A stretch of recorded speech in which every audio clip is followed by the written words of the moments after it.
자, 현대판 보릿고개님, 아이디도 현대판 보릿고개님이신데 쓰신 댓글이 약간 슬퍼요. 송금할 돈이 없어. 이렇게 쓰셨습니다. 네. 너무나 슬프고요. 네. 오늘 댓글을 좀 봤더니 네. 지장군 헤어스타일 네. 머리 이쁘다. 오늘 컬 잘 나왔다. 그런 게 이런 평이 있었습니다. 오늘 굉장히 많이 나오네요. 오늘 컬을 조금 네. 머리 해주시는 그 분장실에서 머리 해주시는 분이 좀 오늘 좀 신경을 써주셨나 봐요. 그래서 네. 오늘 컬이 나왔는데 이렇게 처지지 않게 힘있게. 그래서 제가 약간 가을 여자 같은 머리를 이렇게 하고 있습니다. 네. 컬 잘 나왔다. 예, 오늘은 컬이다. 컬로 굉장히 많이 지금 네. 이야기가 네. 나오고 있습니다. 네. 오늘 진짜 컬이 좋네요. 아이 감사합니다. 네. 네. 아 바로 진도 나가야 할 네. 듯요. 네. 우리 잠자는 숲속에 슬프면 갱년기. 왜 나온 거죠? 슬프다고. 송금할 돈이 없어 하시는데 영혼 없이 슬프다 그러셨잖아요. 네. 자, 오늘 키워드부터 보겠습니다. 네. 31조 4천억 달러, 예스 재팬, 슈거플레이션. 31조 4천억 달러는 이제 우리 정철진의 광이나 돈 많이 보신 분들은 뭔지 아실 것 같아요. 네. 자, 뭘까요? 다 아시겠죠? 네. 빨리 답을 달아주세요, 여러분. 아무도 안 다시네요? 네, 부채비. 부채 네, 코코님네. 나왔습니다. 부채 나왔습니다. 부채네요. 네, 정확한 명칭이 있습니다. 네. 예. 법정 채무 그다음 한도. 끝에 두 글자가 더 있거든요. 예. 미국 부채 현황이죠. 네. 예. 그런데 이게 더 정확히는 법정 채무 한도라는 이야기고요. 네. 오늘 약간 경제 공부도 하면서 광이니까 이야기를 해야 될 것 네, 같아요. 저희가 지난번에 네. 6월 1일까지 한도를 안 늘리면 뭐 디폴트가 온다 이런 미국에. 얘기를 했었어요. 예. 그러면서 그때 왜 의회에서 이 채무 한도를 정하는가 이 얘기를 하려다 보니까 너무 늘어져서 네. 그럼 다음에 광에서 얘기를 하자. 우리가 예. 이러면서 좀 나중에 좀 집중적으로 보자. 그랬는데 오늘 그 얘기를 하시려는 맞습니다. 거군요. 네. 그 이제 여러분도 아실 분이 많을 텐데 미국은 달러를 찍잖아요. 네. 그 무슨 기준으로 찍나요? 갖고 있는 금과 똑같이 찍었었던 거죠 옛날에. 예, 옛날에는 네, 그런데 보유하고 지금은 우리 쭌쭌님 벌써부터 어렵다고요. 이게 의외로 쉬워요. 의외로. 네, 의외로 쉽습니다. 예, 미국이 빚을 지잖아요. 빚을 졌다는 거는 채권을 이제 발행했다는 발행하고, 거 아닙니까? 네. 그래서 그 돈을 계속 찍어냈다는 거잖아요. 그러니까 그 돈을 무슨 기준으로 발행을 하냐, 찍어내냐. 정답은 멋대로입니다. 그러니까 미국 맘대로예요. 그런데 1971년까지는 안 그랬거든요. 네. 그러니까 1971년을 기준으로 이전에는 미국도 달러를 찍어내려면 자기네 창고에다가 금을 두고 네. 찍어냈습니다. 이게 이제 금태환 제도, 금태환 금본위 제도. 제도인데 네. 이걸 닉슨 대통령이 깼죠. 그래서 이제 71년 이후부터는 우리가 알아서 찍는다 달러를 이제 패권을 줬으니까 이제 그렇게 되면서부터 이야기가 시작이 되는 건데 네. 그러면 여러분 계속 돈을 찍고 막 빚이 막 늘어날 거 아니에요. 그래서 일종의 쇼를 합니다. 무슨 쇼를 하냐면 미국의 채무, 국가 부채는 민주당과 공화당에 속한 의회에서 한도를 정한다. 정부 맘대로 막 찍어내는 게 아니다. 우리는 한도를 정한다. 라고 하는데요, 여러분. 이게 왜 제가 쇼라고 하고 사기라고 하냐면 우리가 한도를 정한다라고 하면 그 한도는 쉽게 변하면 안 되죠. 그렇죠. 예, 그래야 한도잖아요. 그렇죠. 예, 그 법정 채무 한도. 그걸 지켜야죠. 지켜야죠. 지금 미국의 법정 채무 한도는 31조 4천억 달러였는데 네.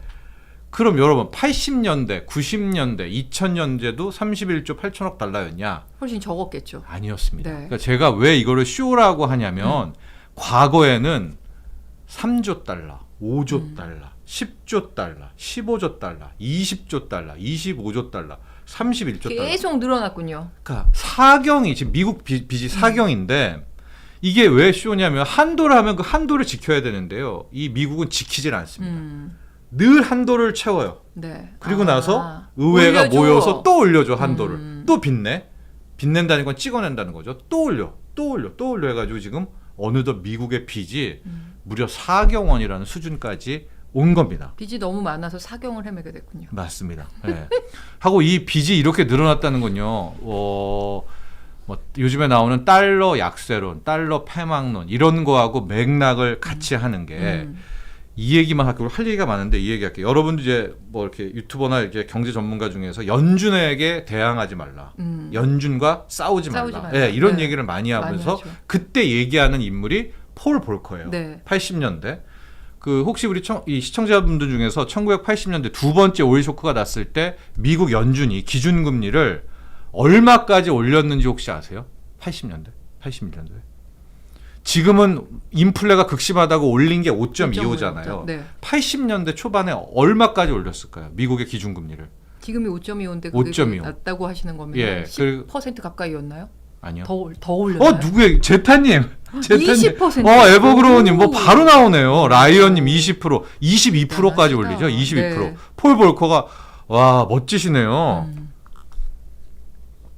네, 우리 서현차님도 20%. 예, 80년대 태어나기 전 20년 전 세상 범카이브님 2000년대생이시군요. 네. 예, 그랬었거든요. 그러니까 제가 이 얘기를 왜 하냐면 이제 막 연준한테 싸우지 마, 까불지 마, 연준이 금리 인상할 거야. 지금 말하는 분들이 많이 계시잖아요. 네. 그러면서 예를 드는 게 1980년대 폴 볼커 때 22%까지 올렸다는 얘기를 막 합니다. 네. 근데 그 말이 틀린 이유가 1980년에 미국의 빚은 3조 달러가 될까 말까 진짜 깨끗한 나라였습니다. 네. 미국이 빚이 네. 없는 나라였어요. 그러니까 그때는 금리를 22%까지 올려도 미국이 줄 이자가 별로 없어요. 그렇죠. 빚이 없으니까 뭐 그렇죠. 이자가 안 나가죠. 네.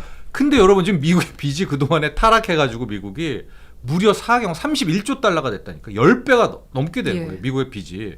그럼 이런 상황에서 마치 80년대 연준 폴 볼커처럼 기준금리를 쳐올린다? 그럼 미국 망합니다. 이자 내다가 미국 망해요. 그러니까 연준이 저렇게 바보가 된 이유도 미국의 빚이 그냥 늘어난 거예요. 이거는 미국의 타락이죠, 역설적으로.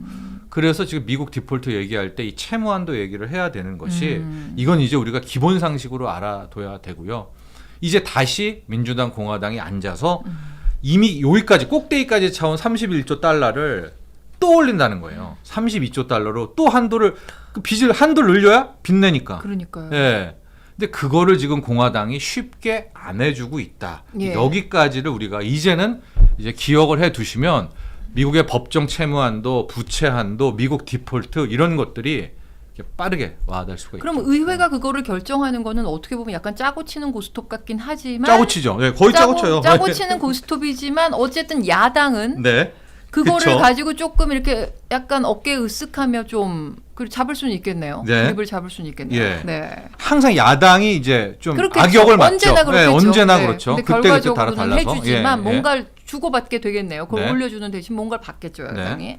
짜고 치는 고스톱이긴 하지만 그러면 미국이 금태환 제도를 없애면서부터 이제 왜 네. 네, 빚이 이제 산더미처럼 늘어난 거죠. 그다음에 그거에 뭔가 브레이크를 걸기 위해 법정 채무한도라는 걸 만들었지만 어쨌든 요식행위고. 네, 그래서 요식행위고요. 이제 네. 전형적인 예. 요식행위죠. 근데 저희가 31조 4천억 달러에 대해서는 이 금액을 굉장히 많이 언급하긴 했었는데 이게 네. 미국 디폴트와는 직접적으로 뭔가 연관이 있는 건가요? 연관해야 네. 되는데 우리 서영찬님이죠. 네. 영찬소님. 안 터지는 풍선한도. 와 이런 비유 오. 엄청나게 좋은데요. 예. 31조 4천억 원 달러 아니고요. 이사나님. 네. 억 달러입니다. 네. 그러니까 한 4경이 넘죠. 네. 4경이 넘어요. 자 안 그러면 터지는 이제 풍선. 예. 그 도호킴님도 쉽게 안 해주는 것도 쇼라는 거죠. 쇼입니다. 네. 왜냐하면 쉽게 해주면은 또 그 미국 밖에 있는 나라가 그렇죠. 긴장을 안 하잖아요. 디폴트라는 말에 공포가 예, 없어지죠. 없어지잖아요. 네. 예. 그래서 이제 쇼를 하게 되는데 그럼 이제 지금부터의 순서가 우리 도킴님 안 터지는 풍선 한도가 무슨 말이냐면 이게 빚내 하면 터지잖아요. 언젠가는 풍선은 터져서 국가부도 같은 게 와야 되는데 예. 계속 한도를 늘려주니까 풍선 크기를 더 키워주는 거죠. 어떻게 보면. 그러니까 그 풍선 영원히 안 터지는 맞습니다. 거죠. 이제 여기서 채무 한도와 그 다음 진도인 디폴트까지 네. 가야 되는데 디폴트가 난다. 네. 어떤 사람이 디폴트가 나요. 디폴트란 뜻이 뭐냐? 돈을 안 갚겠다 자빠지는 거죠. 예, 그런 겁니다. 네. 즉 빌린 돈이 있는 사람이 내가 이자 못 내겠다, 원금 못 내겠다라는 게 디폴트입니다. 네. 근데 우리가 디폴트라는 용어도 잘 헷갈리는 게 뭐 선언 이러잖아요. 어떤 사람이 디폴트인데 선언을 디폴트입니다 해요. 이런 선언이라는 누가 거는 해요? 그 사람은 안 합니다. 잘못된 죽어 겁니다. 택해도 네. 안 하고요. 그 디폴트 선언은 누가 해주냐? 이 신용평가사에서 해줍니다. 네. 그러면은 미국이 디폴트를 낸다는 건 무슨 뜻이냐? 미국이 지금 수억의 그 채권들을 발행했잖아요. 네. 뭐 짧은 건 2개월 물, 뭐 5개월 물, 2년 물, 10년 물이 있는데 그 발행한 채권에 이자를 일단 안 내요. 안 줘요. 그리고 원금도 이제 안 갚는 게 갚겠다. 미국이 하는 디폴트입니다. 채무 불이행이라고 채무 하는 거죠. 불이행이고요. 그거는 그냥 은근히 안 하고 있으면 신용평가사에서 디폴트다라고 그 등급에 이제 D를 매기버리면서 이 디폴트라는 게 순서가 이렇게 나오게 되는데 지금까지 역사상 미국 채권, 미 국채가 디폴트를 낸 적은 역시 우리 안 터지는 풍선처럼 네. 한 번도 없었겠죠? 없었습니다. 네. 그러면 어떤 식으로 앞으로도 흘러가느냐? 먼저 싸워요. 민주당 공화당이 이제 네. 싸워요. 그러다가 티격태격하죠. 그럼 거의 그 마지막 선 6월 1일이면은 1일. 채워요. 마지막 한도를 채워요. 그러면 그 다음에 나오는 게 셧다운이라는 정부 폐쇄를 합니다. 셧다운은 뭐냐? 공무원들 월급을 줘야 되는데 돈이 없잖아요. 그러니까 출근하지 마. 예. 그래서 제 느낌에도 이번에 셧다운은 간다. 예, 정부 폐쇄는 가고요. 정부 폐쇄는 또 두려워하지 마십시오. 최근에 벌써 3번이 있었는데 클린턴 때 95년, 오바마 때 2013년, 트럼프 때 2018년 한 20일 이상씩 공무원들 출근 안 해요. 그럼 다시 여야 막 모여가지고 토론하고 막 언론에서 막 빨리 정부가 돌아가야 협상해라. 되지 않겠냐. 예, 뭐 협상해라. 뭐 무정부 이렇게 상황에 뭐 이렇게 뭐 되면서 치안이 문제다. 타결이 되는 이런 구조가 되고 있는 거죠. 그러니까 앞으로 우리가 이제 타결한데 그럼 셧다운까지는 분명히 갈 겁니다.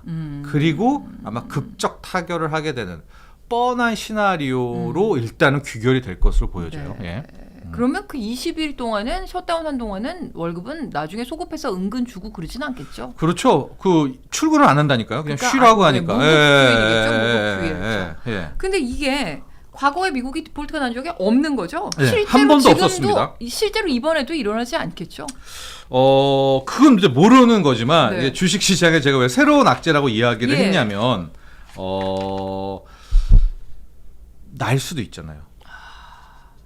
네? 그렇잖아. 인간적으로 왜냐하면 시장은 불확실성. 공포잖아요. 네, 불확실성. 불확실성과 공포. 이때까지 낸 적은 없지만 불확실성이 있는 거 아니겠습니까? 그래서 부채 유예할 수도 있어요. 그러니까 맞아요. 지금은 못 주는 게 아니야. 기다려. 딱 기다려. 네. 예, 이렇게 유예. 이건 진짜 싫어하죠. 그렇죠. 딱 기다려 같은 것들. 딱 예. 기다려. 그리고 의회가 승인해 줄 거니까 딱 기다려. 이런 네, 식으로 네. 얘기하겠죠. 그렇습니다. 그리고 이 쇼라고 얘기가 많이 나오는데 쇼를 부리다가 한번 된통 당한 적이 있었어요. 그게 바로 2011년입니다. 네. 2011년에 아마 그때도 치열하게 그 오바마 때 민주당 공화당이 막 싸워가지고 하루는 협상돼 그 다음 날 안 돼 협상돼 그 다음 날 안 돼 그러니까 협상된다고 한 날은 주가가 오르고요 예. 안 돼 하는 날은 떨어지고요 된다고 떨어진다 된다 떨어진다 막 이러다가 결과적으로 협상이 됐어요. 그러니까 주가가 그날 한 2% 이상 올랐겠죠. 그리고 다 잠을 자러 간 사이 한 15시간 후였나 세계 3대 신용평가사 중 하나인 S&P라는 곳에서 그 일련의 과정, 타결되는 그 쇼를 보고 있다가 미국 너네 이따구로 하면 이거야말로 기만이다. 대중 기만이다라고 해서 미국 국채, 세상에서 가장 안전하다는 AAA 국채 신용등급을 강등을 쳐버립니다. 이게 2011년에 나왔던 미국 신용등급 강등 사건입니다. 그때를 많이 헷갈리시는 전문가들도 계시는데 타결이 안 된 게 아니에요. 우여곡절 끝에 타결이 됐고 그 뒤에 S&P가 후려쳐버린 거예요. 그러니까 S&P 기준으로는 미국의 국채는 AAA인데 아직 그 피치하고 무디스는 AAA예요. 그러니까 요번에 또 이런 쇼 벌이다가 막 셧다운 가고 막 이따위로 하면 또 신용등급 강등이 나올 수도 있지 않느냐. 또 그 외에 우리가 모르는 뭔가가 또 뒤통수를 칠 수 있지 않느냐. 이제 이런 이슈 때문에 지금 계속 언론에서 법정 채무한도 디폴트, 법정 채무한도 디폴트, 뭐 그렇게 이제 이야기가 나오고 있다. 그렇습니다. 지금 에스미님도 AAA에서 AA로 또 강등시켜 버릴 수도 있겠다 싶은데요?라고 하셨습니다. 네, 근데 이제 한 번 쓴 카드는 그렇죠. 또 쓰진 않으니까 저는 근데 약간 좀 아닙니다. 아니 그게 제가 지금 이제 보고 있는 건 좀 약간 다른 관점인데 그 주식을 투자하다가 이렇게 많은 것들을 보시면 여러분 미국에서 문제가 나면 미국에서 잘못한 거예요. 항상 미국이 1 정도 당하면 우리나라가 한 10 당해요. 맞아요. 네. 그리고 오히려 미국이 잘못한 위기가 왔는데 달러가 더 올라가요. 강해져요. 맞아요. 이게 이때까지 우리가 갖고 온 맞습니다. 위기적인 패턴이었는데 이게 깨지는 날이 저는 미국의 진짜 위기라고 보거든요. 그 네. 지금은 미국의 잘못일 때 미국이 받는 타격보다 다른 주변국이 나라가 받는 훨씬 타격이 커요. 훨씬 크죠. 네. 하고 미국의 위기가 생겼을 때 달러는 더 강해지죠. 강해진 게 그래도 미국밖에 없어 믿을 것은 이 심리 맞아요. 때문인 이 심리 겁니다. 네. 이게 진리인데 네.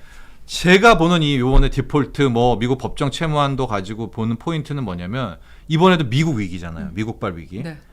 그랬는데 달러가 강해지지 않고 요런 약해진다. 미국 위기 때문에 달러가 약세가 된다면 이건 여러분 이건 진짜 주목할 포인트고요. 세계 경제 패권에서 미국의 힘이 이제 약해지기 시작하는 순간이라고 볼 수 있겠군요. 네. 그러면 이제 뭐 잘 아시죠? 제가 달러 달러 약세론자라는 걸 그 시기가 오게 되고 달러 약세발 버블. 네. 네. 달러 약세발 자산법을 그때 이제 주식 투자를 고려하셔야 하시는 네. 시점. 예. 거기에 들어가야 되는 업종은 저희가 늘 얘기하는 에로배우가 네.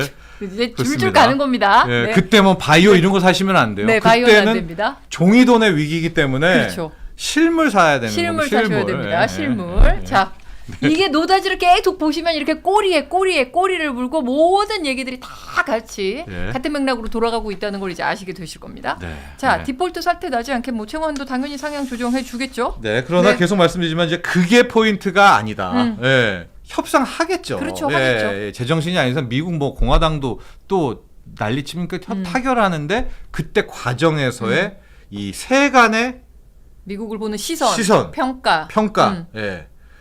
그 지금 저희 뭐 시청층이 얼마나 다양한지 제가 잘 모르겠는데 제가 대학생 때, 제가 사회 초년병일 때 미국이란 존재는 진짜 어마어마했고요. 네. 그때 영어를 잘하잖아요. 그럼 뭐 아유, 그럼 뭐라고 그렇죠. 그래야 될까? 네. 그 뭐 그냥 너 영어 잘해? 너는 그냥 뭐 부장이야, 임원이야, 뭐 맞습니다. 이랬었거든요, 여러분. 맞습니다. 근데 지금 여러분의 생각 마음속에 미국, 여러분의 마음속에 영어. 그게 10년 전, 20년 전, 30년 전과 한번 비교를 해 보시면 파워가 되게 약해졌죠. 예, 맞습니다. 미국의 그 파워, 패권의 힘도 느끼실 수 있을 것 같아요. 그럴 것 같습니다. 자, 이제 다음 키워드 예스 재팬. 이게 몇 년 전 노노 재팬의 반대말이겠죠. 맞습니다. 뭔가 네. 뭔가 맞아요. 웃긴 댓글을 보신 것 같아요. 아니 네. 아닙니다. 네. 아니에요. 아, 네. 저 형 사기 잘 칠 것 같아. 이걸 보신 건가요? 아니 연극 영어 좋다고 우리 에드리안 헐림이 난 영국 연극 영어 영어. 좋다고. 네. 네, 그래서 갑자기 네. 갑자기. 네. 자, 네. 자, 노노 재팬이 한창이었는데 작년부터 네. 분위기가 시장의 분위기가 예스 재팬으로 좀 바뀌고 있는 분위기예요. 네. 그 노노재팬, 노재팬이라고 하죠. 그렇죠. 노재팬 스티커도 있었고 네. 그게 촉발된 게 2019년 여름 우리 그 화이트 위안부 리스트. 문제 네, 할 때 네. 갑자기 이쪽에서 지금 뭐 논쟁이든 싸우든 위안부든 이게 이 정치적인 문제로 앉아서 풀어야 되는 정말 역사적인 문제를 풀어야 되는데 일본이 이쪽을 치고 나왔죠. 그렇죠. 네. 경제적인 부분을 치고 맞습니다. 나왔죠. 일본이 뭐 일본 경제 저력 있다 하는데 이런 소재 같은 거 있잖아요. 히토류 같은 거, 부품, 네, 부품, 뭐 이런 네. 것들 뭐 화학, 그런 약품. 쪽이 이 독일이랑 일본이 강해요. 엄청 강하죠. 이게 또 왜 강하냐는 2차 세계 대전 막 글로 또 가야 되는데 네. 그 뭐 하여간 그때 아주 그런 기회들이 많이 있었죠. 얘네들 독일이랑 일본이. 그래서 이제 그 기초들 그런 쪽이 강한데 이제 세 가지의 우리 반도체 부품을 수출 규제를 했고 예. 이제 그때부터 우리의 이제 반일 감정이 더 강해지면서 노재팬 이런 게 났고 그때 막 뉴스를 찾아보시면은 또 때마침 그 뭐죠 갑자기 유니클로 막 네. 이런 회사들이 망언하고 그렇죠. 그래서 막 유니클로가 불매운동. 텅텅 비고 네. 여러분 우리나라에서 일본 차가 닛산이란 차가 0대가 팔려가지고 닛산이란 그 브랜드 브랜드가 자체가 떠났습니다. 철수했죠. 네, 철수했습니다. 한국에서 이제 닛산이란 그 없어요. 하고 이제 노재팬이 완전 일본 안 가고 했었는데 이번에 키워드인 예스 재팬에서 여러분들이 눈치를 채셨겠지만 지금은 노재팬이 아니라 예스 재팬이고요. 가장 제가 수치로 갖고 왔습니다. 최근 지난달 기준인데요. 네.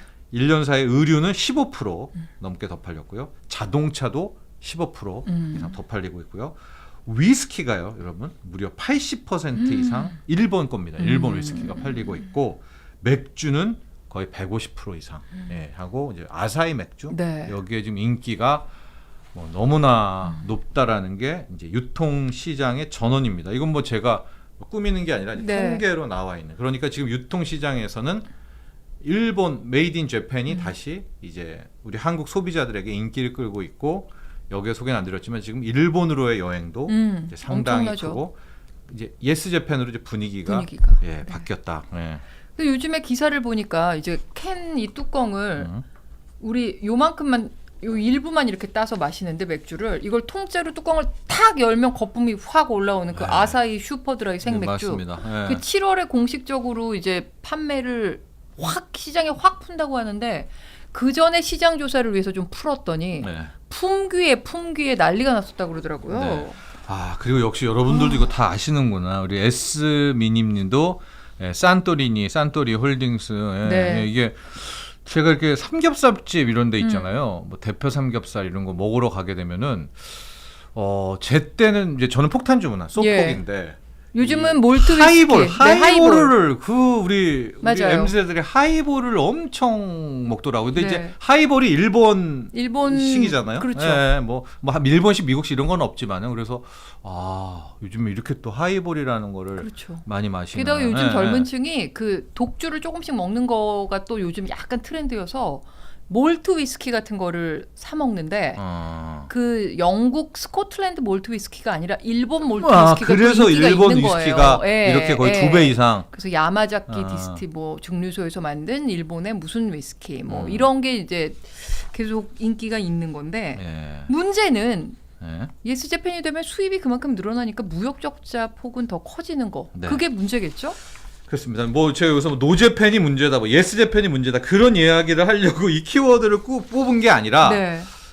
이제 뭐 기시다 총리도 오고 뭐 앞으로 한국 일본 관계가 이제 어떻게든 되겠죠. 근데 여기서 우리가 한 가지를 놓치지 말아야 될 게 일본과 우리의 무역 수지입니다. 무역 수지. 제가 문제를 내드리겠습니다.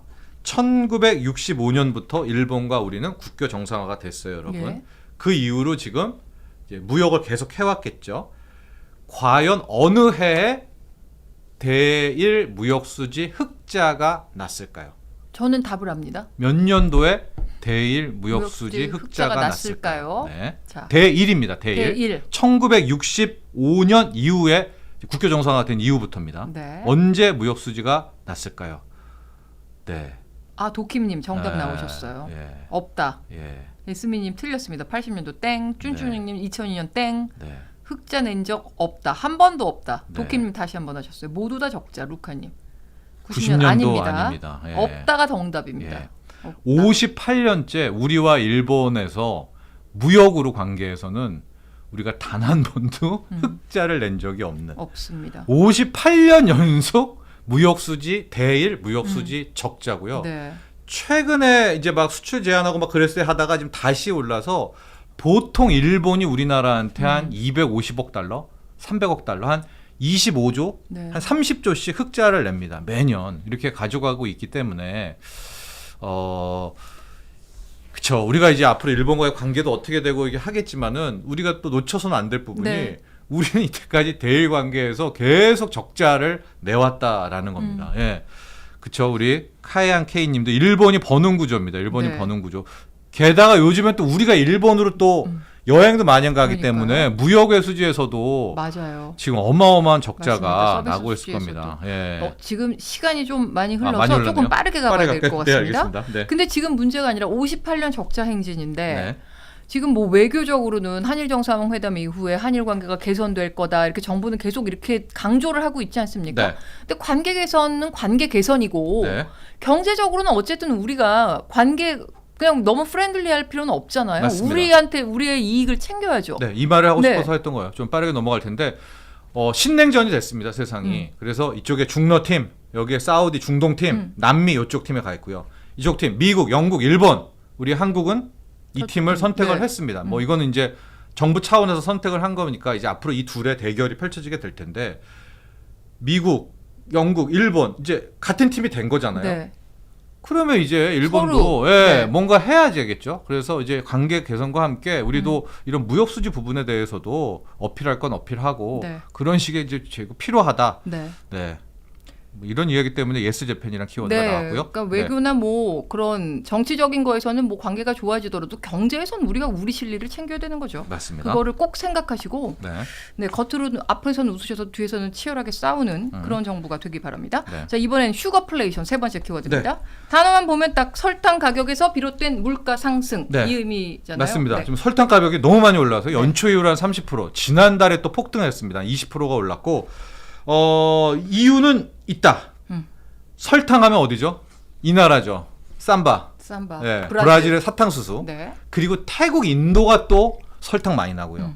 중국이 또, 그러니까 중국도 알게 모르게 원자재 나라에 많이 나는데 지금 싹 다 이상기후. 싹 다 이상기후로 작황이 계속 안 좋아가지고 설탕 품귀 때문에 지금 설탕 가격이 급등을 하고 있는데요. 네. 왜 이 슈거플레이션이냐?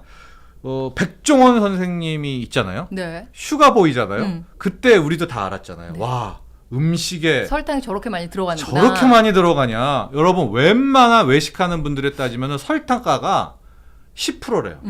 네, 거의 뭐 만드는 재료의 10%가 설탕이라는 거예요. 그러니까 설탕 가격이 오르면 이제 다시 제과, 제빵, 음식부터 연쇄 또 생활물가, 밥상물가가 오르기 때문에 이 슈거플레이션이라는 단어를 일단 우리가 주목을 해야 될 것 같고요. 앞으로가 되게 이제 중요하죠. 그러니까요. 그게 지금 근데 다른 국제 농산물 가격은 좀 안정이 되지 않았어요? 많이 안정이 됐죠. 근데 그 기후 때문에 설탕만 이런 겁니까? 예, 그러면? 설탕만 이러는 건데 지금 기후가 나빠서 설탕 작황이 망가졌다는 건 뭐겠습니까, 여러분? 이미 다른 작물도 또 작황이 한번 망해 가고 있다라는 걸 알 수가 있고 지금 흑해협정 이것도 다음 시간에 다뤄야 되겠는데 네. 이게 잘 될지 안 될지 모르는데 또 우크라이나 러시아의 흑해협정이 안 돼서 이쪽 문을 닫아버리면은 작년 우리 여름에 났던 또 농산물 가격 폭등이 또 나오게 될 수가 있거든요. 요거 우리 체크 포인트입니다. 그래서 슈거플레이션이라는 게 단순히 설탕 가격이 올랐다기보다도 미래에 찾아올 물가 상승의 어떤 그 시발점 같은 그런 상황이어서 이 슈거플레이션을 나왔고요. 왜 앞으로가 중요하냐면 현재까지로는 이 제빵 제과가 자기네가 이거 흡수해요. 그러니까요. 네. 올 연말까지는 안 올릴 겁니다. 이렇게 맞아요. 얘기를 하고 있더라고요. 예. 네. 그러나 만에 하나 앞으로 여기서 30%가 더 올랐다. 또 빵 가격 또 올리고요. 우리나라는 그 흡수를 안 합니다. 그렇게 되면 또 생활물가, 밥상물가 이어지고 있어서 지금 시작된 슈거플레이션, 설탕 가격 상승, 뭐 연초 이후 한 30% 오른 걸로 끝냈으면 좋겠으나 이게 더 된다면 빨간불이고 여기에 대한 투자법이 또 있습니다. 그거는 이제 돈 시간에 또 살펴보도록 하겠습니다. 이번 주 돈 시간에 근데 못 나오시잖아요. 네, 못 나오지만 돈 시간은 계속 되니까요. 네, 돈 시간은 계속 되니까요. 네. 다음 그러면 정철진 평론가는 이번 주 목요일에는 못 나오시고 네. 그 다음 주 화요일에 다시 거시와 글로벌 경제 소식으로 뵙겠습니다. 감사합니다. 네, 감사합니다.